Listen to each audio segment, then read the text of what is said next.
अगर आपके चेहरे पे कील मुहासे आ रहे हैं, अगर आपके चेहरे पे बहुत ज़्यादा बाल आ रहे हैं, जिस्म पे बाल आदमियों की निस्बत जिस तरह आते हैं उस तरह के आ रहे हैं, बाल बहुत ज़्यादा गिर रहे हैं, खूबसूरती दिन ब दिन घटती जा रही है और परेशानी का लेवल जो है वो इतना ऊपर पहुंच गया है, तो समझ लें कि आपको पॉलीसिस्टिक ओवेरियन डिजीज़ है या पॉलीसिस्टिक ओवेरियन सिंड्रोम है। बहुत ही कॉमन है, हर तीसरी लड़की को, हर तीसरी औरत को आजकल ये डिजीज़ है। और अगर आप इसी की बात करें हमारी बड़े एज के ग्रुप से, मतलब नानी दादी से बात करें या अपनी मदर से, तो वो कहेंगे कि ये क्या है, कुछ भी नहीं है, ऐसी तो कोई बीमारी हमारे दौर में नहीं होती थी। बिल्कुल ठीक, उनके दौर में वाकई में ऐसी कोई बीमारी नहीं होती थी, क्योंकि उन बेसिक जो टिप है वो मैं आपको एंड में बताऊंगी कि क्यों नहीं होती थी उनके दौर में और क्यों हमारे दौर में हर तीसरी लड़की को अद्वियात खानी पड़ती है।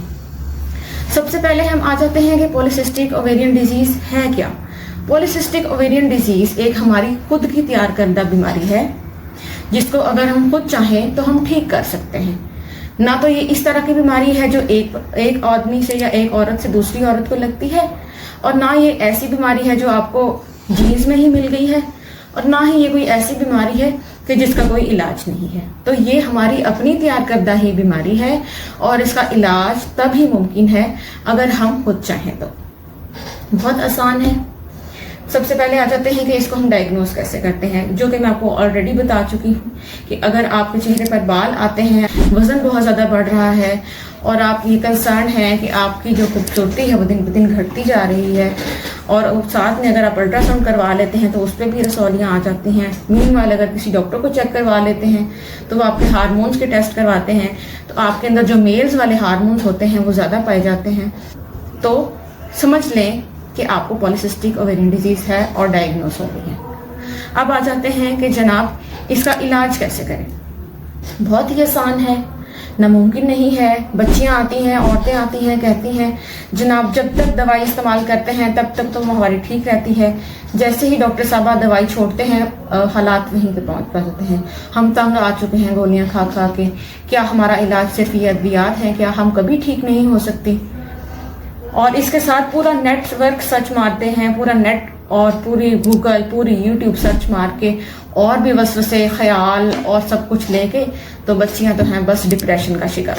तो बता दूं आपको आज ये कि सब कुछ क्लियर कर दूं कि ना तो ये बीमारी इस तरह की है कि जिसका कोई इलाज नहीं है, और ना ही ये बीमारी इस तरह की है कि जिसके लिए आप ये मायूस होकर बैठते हैं। अब आ जाते हैं कि इसका इलाज किस तरह करें। बहुत ही आसान है, घर पे करें, क्योंकि ये आपकी खुद तैयार करता है। क्यों तैयार करता है जनाब? बच्चियां क्या खाती हैं? जंक फूड खाती हैं, स्कूल में समोसे, पकौड़े, जिंगर बर्गर, जनाब चिप्स खा ली, इस तरह की चीजें खा ली। दही दूध के पास कोई बच्चा आजकल का जाता नहीं है। फिर उसके बाद क्या आ जाता है जनाब, सुबह देर से उठना, रात को देर से सोना, सूरज कब निकला कब गया पता ही नहीं। खाने की खुराक इस तरह की है, वर्जिश नहीं करते।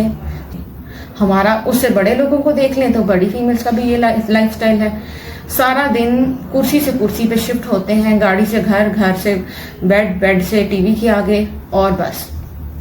तो जनाब जब हम ये बीमारी हमारे बड़ों में इस वजह से नहीं थी क्योंकि वो सुबह के सूरज के साथ उठते थे, रात को सूरज के साथ सोते थे। सुबह और शाम की जो धूप है वो आपका इलाज है, उसमें विटामिन डी है, विटामिन के है, आपके जिस्म की 100 बीमारियों का इलाज सुबह और शाम की धूप में है। दूसरे नंबर पे आ जाती है वर्जिश। वर्जिश करते थे, पुराने लोग सारा काम खुद करते थे। अब जनाब 5 मिनट चल लिया, बच्चे छोटी उम्र के कहते हैं सांस चढ़ जाता है। नहीं भाई, 40 मिनट आप एरोबिक एक्सरसाइज करें। एरोबिक एक्सरसाइज वो होती है जिसमें आपकी सर्कुलेशन इंक्रीज होती है, जिसमें आपको सांस चढ़ता है। चाहे सुबह के टाइम करें, चाहे शाम के टाइम करें, चाहे अपनी रूटीन में जिस टाइम भी आप ऐड करें, आपको कहीं भी वक्त मिलता है, आप एरोबिक एक्सरसाइज करें जिससे आपकी सर्कुलेशन इंक्रीज हो। फाजिल मादे जिस्म से जो गंद है वो ब्लड के लिए सर्कुलेट होकर गुर्दों से और जिगर से जिस्म से निकल जाए। तीसरे नंबर पे आ गया है स्ट्रेस लेवल।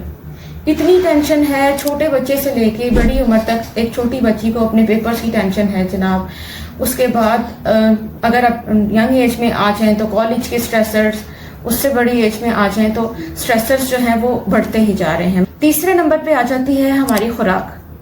जो खुराक है उसमें खाद से बनी हुई सब्जियां हैं, गंदे पानी लगी हुई सब्जियां हैं, और उस खुराक के अलावा भी जो हम खुद से ऐड करते हैं, जो मुर्गी 27 दिन में तैयार हो जाती है हार्मोन्स लगा लगा के, हमारी डाइट का सबसे मेन कंटेंट चिकन है। कोई भी बच्चा आजकल का चिकन के बगैर सरवाइव नहीं करता। जिन बच्चियों को चिकन पे ही पाला जाता है तो उनमें हार्मोनल इम्बैलेंस तो होगा। पॉलीसिस्टिक ओवेरियन डिजीज का मेन कॉज हार्मोनल इम्बैलेंस है। तो खुदारा अपनी बच्चियों को इस जहर से बचाएं, अपने घर में चिकन लाना छोड़ दें, अपनी बच्चियों को चिकन को हाथ लगाना छोड़ दें, अपने घर में चिकन बैन कर दें अगर आप इस तरह की बुरी बीमारियों से बचना चाहते हैं। स्ट्रेसर्स कम करें। स्ट्रेसर्स जो आपकी लाइफ के हैं, जिस तरह के भी हैं, शादीशुदा जिंदगी है तो उसके बाद की जो परेशानी है उसको कोशिश करें कि अपनी लाइफ में कम करें। जिस तरह योगा एक्सरसाइजेज होती हैं, ब्रीदिंग एक्सरसाइजेज होती हैं, स्ट्रेस रिलीविंग एक्सरसाइजेज होती हैं, आप कोशिश करें कि अपने लाइफस्टाइल को स्ट्रेस फ्री करें। 5वें नंबर पे हम आ जाते हैं अद्वियात पे, लेकिन अद्वियात का बहुत कम रोल है। अगर मैं आपको परसेंटेज में बताऊं कि पॉलीसिस्टिक ओवेरियन डिजीज का इलाज क्या है, तो पॉलीसिस्टिक ओवेरियन डिजीज का इलाज जो है वो 80% आपके लाइफस्टाइल में है और 20% इलाज जो है वो अद्वियात में है। अगर आप सिर्फ अद्वियात को अपना फैक्टर रखते हैं तो जब भी आप अद्वियात छोड़ेंगी आप उसी कंडीशन में दोबारा से स्टैंड करेंगी। इवन के मेडिसिन खाने के बावजूद भी बच्चियों के मुंह पे एक्नी, चेहरे का बाल आना, सर के बाल गिरना वो चलता रहता है। वो इस वजह से क्योंकि जब तक आप लाइफस्टाइल मेजर्स नहीं करेंगी, अपनी डाइट कंट्रोल नहीं करेंगी, प्रॉपर एक्सरसाइज नहीं करेंगी, अपना वेट रिड्यूस नहीं करेंगी, तब तक आप पॉलीसिस्टिक ओवेरियन डिजीज को अपनी जिंदगी से नहीं निकाल सकती। और अगर आप ये सब चीजें इंश्योर करती हैं तो मैं आपको श्योरिटी से कहती हूँ कि इवन के आपको मेडिकेशन की भी जरूरत नहीं पड़ती।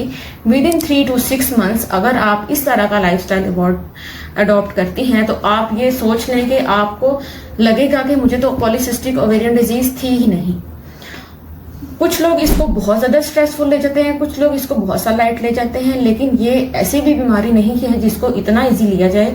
पॉलीसिस्टिक ओवेरियन डिजीज इतनी बुरी बीमारी है कि आगे जाके लाइफ चैलेंजेस इसमें इतने ज्यादा बढ़ जाते हैं कि आप पहले आपकी खूबसूरती खराब होती है और उसके बाद शादीशुदा जिंदगी के बाद औरतों में बांझपन और बेऔलादी की सबसे बड़ी वजह जो है वो पॉलीसिस्टिक ओवेरियन डिजीज होती है, क्योंकि उनमें प्रॉपर अंडे नहीं बन रहे होते हैं, अंडों की जगह रसौलियां बन रही होती हैं अंडेदानियों में, और डेट प्रॉपर नहीं, कईयों में डेट बिल्कुल खत्म हो जाती है।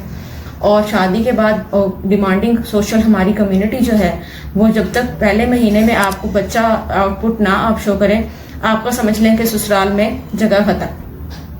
तो बहुत सी फीमेल्स इतने प्रेशर में हमारे पास आती हैं शादी के बाद। शादी से पहले उन्होंने यंग लाइफ में अपना इस बारे में सोचा ही नहीं होता, और जैसे ही जब उनकी शादी हो जाती है तो फिर उनको ये याद आता है कि जनाब ये तो बहुत ज़्यादा मसले वाली बात है।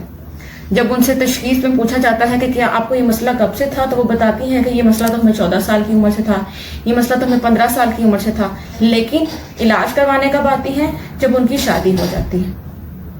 तो ये मेरा एक अवेयरनेस प्रोग्राम है और ये मैं अवेयरनेस देना चाहती हूँ उन बच्चियों को और उन बच्चियों की माओं को कि पॉलीसिस्टिक ओवेरियन डिजीज का इलाज शुरू से करें और अपना लाइफस्टाइल बेहतर रखें। आपको लाइफ के किसी भी पार्ट में अगर आप अपना लाइफस्टाइल अच्छा नहीं रखती तो पॉलीसिस्टिक ओवेरियन डिजीज डिवेलप हो सकती है। इसके साथ ही हमारा आज का सेशन खत्म होता है।